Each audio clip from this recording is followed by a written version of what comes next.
aspects of our business, and I'll do my best to answer them. And I'm glad to see you'll be joining me. I've learned over the years not to keep the press waiting, so let's go to the news conference right now.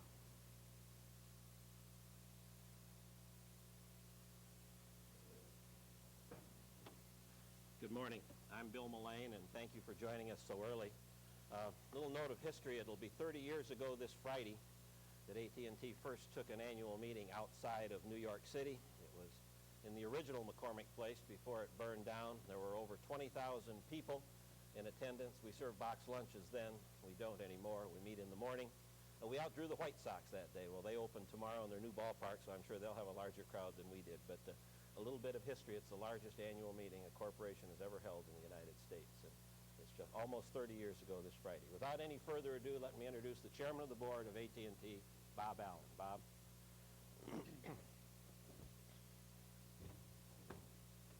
Thank you, Bill. Good morning. You mean there are no box lunches today? What a disappointment.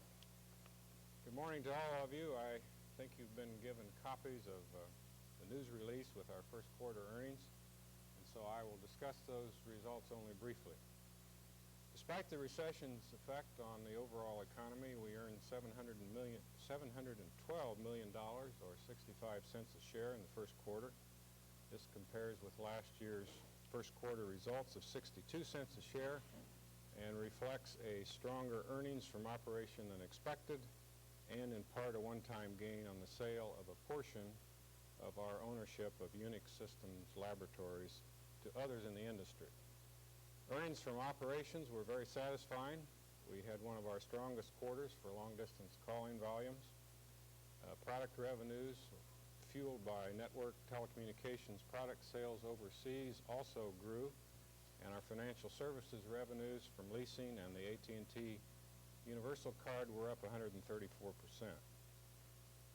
I won't forecast our earnings for the rest of 1991, but we have said consistently that if the economy rebounds in the second half of the year, as we expect that it will, we believe our operational results will be stronger than in the first half of the year.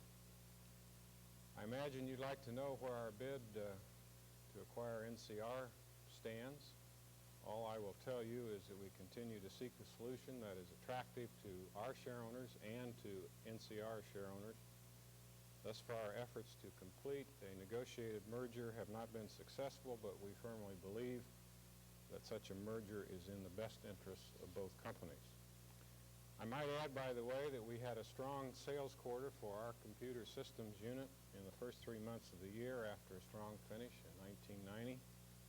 It is true, however, based on our contacts with customers, that some potential NCR and AT&T customers are holding purchase decisions awaiting the outcome of the merger discussions.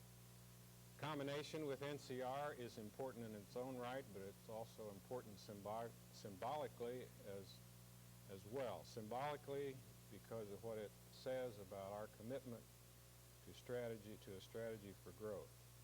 And it is about that commitment that I will talk to our shareowners later this morning. I believe you have a copy of my prepared remarks in your press kit, but let me just point out a few of the major areas of future growth that I see for AT&T. First of all, the global market for telecommunications equipment. Secondly, the global market for communication services, including network computing, and the future market for a whole generation of information technology products and services for people at home, in the office, and those who are on the move. There are exciting growth prospects as well for companies that can take the pain and the complexity out of information technology, companies that can make this technology easy to use. No other company in the world, I believe, is better positioned to do this or to take advantage of the opportunities that the future holds. None has a stronger manufacturing capability. None can match our network and network service skills. And none has the R&D capacity of the AT&T Bell Laboratories. And if you combine these strengths with AT&T people, the AT&T name, a loyal shareowner family, and a commitment to quality as a business strategy, you find a company that's ready and preparing for long-term growth. questions. Yes, sir. Mr. Allen, the 54% or so of the vote that you got on the NCR proposals was short of what I think your people in Dayton were expecting on that day. They were talking 60 to 70%. Does this mean that you are going to have to now come up in your price above the $100 a share, or I mean, is there? And at what point do you pick up your things and go home and say this didn't work? Well, I read the numbers a little differently. As you know, I believe 3/4 of the shares that were voted in our favor. It was not surprising that there was a relatively low turnout at the polls because of the last-minute $110 offer that NCR put on the table, which effectively froze a lot of people out of the voting, out of the polls, simply because the ARBs wanted to see if there was more money in the deal and didn't want to make a commitment by casting their ballots. I can't possibly know what caused people to vote or not vote, but the fact is, of those who voted, we won 3 out of 4 votes. I think there's a very strong message there. So I don't think those results in and of itself, of themselves, suggest to us that we're going to have to raise the price, and I won't comment about any particular deadline. No. Are you willing to wait the year it might take to replace these 4 more directors and get a majority on the board if legal action doesn't clear the way to a takeover? Well, I've said right along that I am very hopeful that that won't be necessary. We're committed to this as an important strategic move on AT&T's part, and I'll just leave it at that. Yes, sir. What's been the nature of your discussions with big institutional investors such as pension funds that have interest in the outcome of this merger? What has been the nature of your discussion? nature of the discussion? Well, we've had a whole range of discussions with many institutions. They have a lot of questions, and so they don't always just listen to what we have to say. But I think the general reaction consensus is that they think the offer on the table is a fair one, and many of the institutions obviously voted in our favor, both to tender the shares twice at fairly high levels and the last time around. So we've had wide-ranging discussions with the institutions about the value of the company and the nature of the offer, and whether indeed NCR could outrun the offer as they claimed for a while that they could, and a whole range of topics, very difficult to condense. Yes. What will you do if NCR expands the board and replaces, brings back the 4 that were ousted? What's your next step? Well, we'll just have to wait and see what NCR does. I'm not going to speculate about what they might do and what we might do if they might do something. Yes, Ms. Davis. What's been the total legal cost so far, and wouldn't it be better and cheaper for both parties to come to an amicable agreement and maybe compromise for $100 a share? And I'm Evelyn Y. Davis, editor. We certainly believe that an amicable agreement is far superior to anything else we can think of, and that's what we've been trying to achieve for some period of time. Our legal costs thus far have been in the order of $12 million. What is the total legal fee so far? $12 million. 12? Yes. 12 million? Approximately. Is the $110 million that NCR is talking about still out of the question as far as AT&T is concerned? $110 a share. $110 a share. Well, out of the question?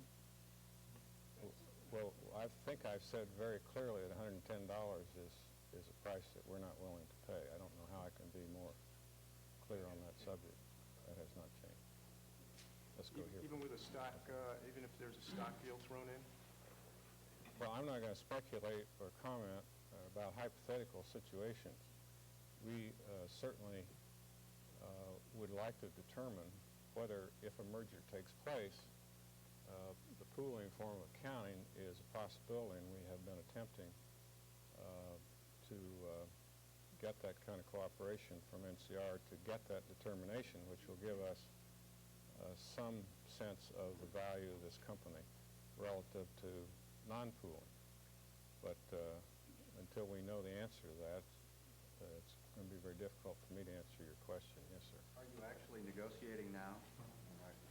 I have nothing to comment about on that subject, and when we do have something to tell you, you'll certainly be the first to know. Let me ask you, on a different issue, the revenue for telecommunications services is down slightly the first quarter this year compared to last year. And I was wondering what you can attribute that to, if it's more the business end or the residential end, or, I know tariff fall customers are continually increasing, so where do you attribute that? Well, our volumes were up about 8%. If you adjust for prior period adjustments last year and this year and normalize factors, on an adjusted basis, as I recall, our revenues were up about 4%, even though they show relatively flat. In fact, they are almost precisely flat, as I recall, maybe down slightly. So when you adjust for prior year factors, adjustments for a variety of things, and put the 2 years on comparable basis, I feel encouraged that we had an 8% increase in volume and effectively a 4% increase in revenues, even though it shows as flat. Can you say what the revenues were on the universal card and when that card will turn a profit? No, I won't tell you what the revenues were, but we have said consistently from the beginning that we expected profitability by the end of this year, not for the whole year not for the year as a whole, as I recall, but at least into the black as we depart this year. And I don't remember precisely what month it's forecast, and it will be dependent on market conditions and so forth. But we are on track with that, in spite of the fact that we accelerated our investment there last year beyond what we had planned originally to take advantage of the opportunity that to increase our customer base when we realized the level of success we were having in the marketplace. But we don't break out the revenues separately, but we are still on the track for profitability earlier than is the norm in that industry, yes. I'm not clear how far you're going to go or how committed AT&T is to this takeover. You say you don't want to go the hostile route. Are you willing to do that at some point? At what point would you be willing to do that? How committed is AT&T? What is your definition of hostile? We're trying to keep this friendly. It's called hostile, and so when you ask the question, are we willing to go the hostile route, I don't know what you mean. I'm not trying to be cute. I just don't know what you mean. Are we willing to go the hostile route? I think the fact that we've been committed to this now for 4 months gives you some idea that we're serious about it, and that we didn't just enter this for fun. I mean, I've got other things I could do besides this, but I consider it important to the long-range future of this business, and so we're committed to it. But I still have hopes and belief and desire to end it soon on a friendly basis. Can you get more aggressive? I mean, are there more aggressive steps you can... Well, we can get more aggressive in terms of the noise that people in the press report, but I don't see any value in that. And I mean, we do have the pill litigation that is proceeding, even though we put a temporary 10-day hold on the discovery process that initiates that, which I see as an act of good faith in hopes that we can get this resolved in a friendly way. But I don't know how I could be any less hostile. I don't know how I could be any more hostile. There was a sense, both from your people and the NCR people in Dayton, that there was a possible meeting of the minds, that things were getting closer and that you were talking. Have things changed since then? Do you see that NCR has hardened its position at all, or how things progressed? Well, I wasn't there, and so I don't know. I don't know how to make that comparison personally based on what was reported, and consistent with my earlier comment about the $110 offer at the last minute. I think that that aura of conciliation that was created there was designed to negate some of the vote. I think it worked. I mean, it may have been a clever strategy. I don't think anything's changed dramatically one way or the other since then. They weren't as sincere as I didn't say they weren't sincere. I just say things have not changed dramatically since then. But clearly they were focused on that meeting and that vote. And if I'd been in their shoes, I'd have been focused on that meeting and that vote, and hope I'd been smart enough to do the same thing. Chuck actually has said that he can't recommend less than 110 to his board. If the poison pill is upheld June 10th, does that force you to possibly change your stance on that front? Well, again, I'm not going to speculate about what might happen in any arena. He has said that he couldn't recommend less than 110 to his board. That does not necessarily mean that his board wouldn't accept an offer of less than 110 if it were presented to them. So, but I can't speculate, should not speculate about that either, yes. Now that Exley has been voted out, do you believe that he should step aside and not try to oppose the board? Well, no, I don't think he should step aside. I would think it's an uncomfortable position for him to be in, to be the CEO and the chairman of a company on which he is not a member of the board. But certainly there are a lot of people who play important roles in companies who aren't on the board. So I don't see any rationale support why he should step aside. Yes. I just want to make certain I'm understanding what you're saying. The 110 share offer, the take or leave it offer that came the night before the annual meeting, you're suggesting it could have been a strategy on the strategy's part or NCR's part to freeze the vote, create a low turnout. And if I don't mean he wasn't genuine about the $110 offer. I'm just saying the timing of their coming off of 125, which was the prior number, seemed to me to be a stratagem focused on the annual meeting events and the vote. I mean, it's a timing issue, not a sincerity issue, or whether the offer was real. you possibly use that argument in the pill litigation? I don't know what kind of arguments to use in pill litigations. I don't. Suggesting that the size of the vote might be very influential. Well, I suppose one of our devious lawyers might think that way, but I don't. Yeah. When was the last time you met Mr. Exley? Well, within the last couple of weeks. I've lost track of the dates. We've had a lot of meetings and calls and so forth. Why is it so important for you to acquire NCR? Well, I think it's interesting you'd ask the question because I remember when we made a deal once in Italy, it took me 2 years working on the politics, and by the time we got the deal done, I'd forgotten why we'd started it in the first place. But we have said rather consistently that we believe that network computing is an essential part of AT&T's future, and that communications and computing technologies are generating needs for customers, or customers are have needs and requirements which are generated from those capacities, and the customers don't make the distinctions between whether they're computer or communications. And they also have a very strong position in retail markets and financial markets, as you well know, heavy transaction-oriented. That's a business that we know a lot about, are very good at networking, and they have a position overseas. 62% of their revenues come from outside this country. One of our main strategies is to globalize AT&T's operations. We have a very similar view of the marketplace.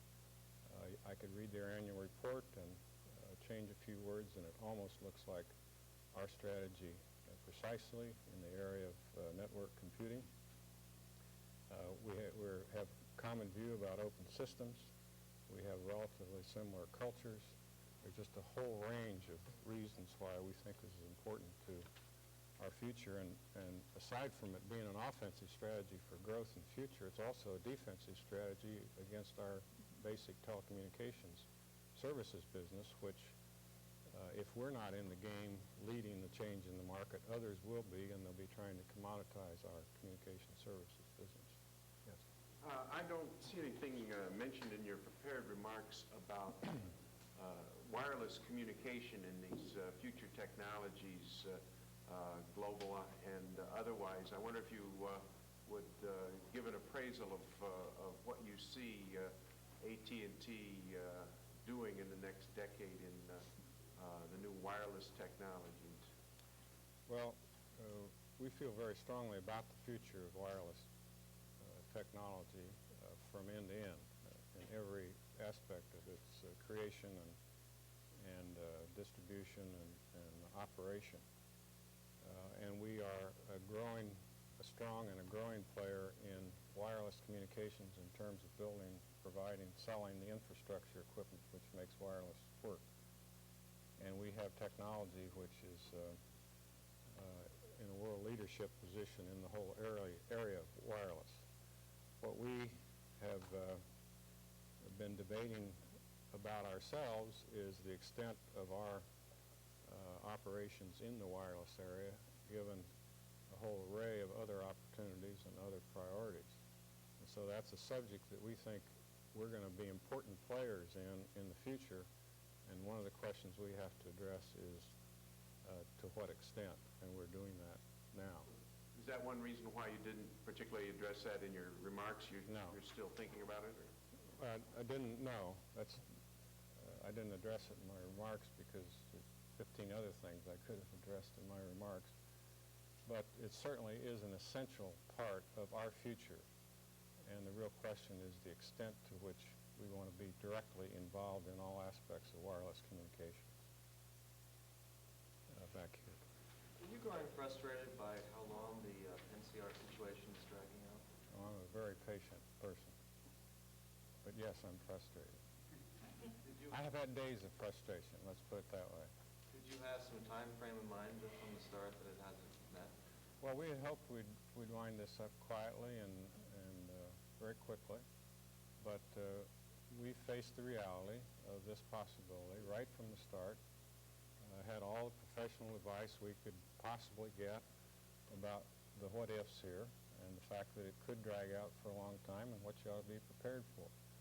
And so we went into it with our eyes wide open, and we are where we are, and yes, I have some frustrating days, but it's not driving me to distraction from the rest of the business, and the rest of the business is functioning. I'm sorry? How long will your patience last? I said I'm a patient person. I don't know how to answer that question. You have that. What's the long-term or short-term within the next year employment outlook for the company, especially in this area with the network people out in the suburbs? Especially in this area? Chicago area. I'm sorry, I don't know what the view is in Chicago. Our employment outlook for this year is, we're currently about, on a domestic basis, Hal, about 270